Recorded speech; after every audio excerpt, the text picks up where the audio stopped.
మామూలుగా ఇన్నాళ్ళు మీరందరూ రసం అంటే చింతపండు నీళ్ళలో నానపెట్టి దాన్ని పిసికి గొజ్జు తీసి ఆ నీళ్ళకి కాస్త కారము ఇంత ఉప్పు అంత తాలింపు పెట్టేసేసేసి దాన్ని చక్కగా పోసుకుంటూ ఇంతంత అన్నం తినేశారు. మరి ఆ రసము అంటే జీరో న్యూట్రియంట్స్, క్యాలరీస్ కూడా ఏముండవు, కానీ మీరు అన్నం ఎక్కువ తినేస్తారు.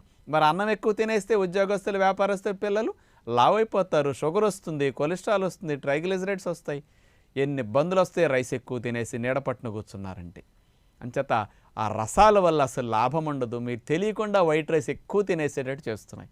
అందుకని నేను అసలు ఇళ్లల్లో రసాలు కాయొద్దని చెప్తాను. అట్లాంటివి పండగలప్పుడు, పెళ్ళిళ్ళప్పుడు ఆ చింతపండు రసం మీరు కాసుకోండి, ఎంజాయ్ చేయండి.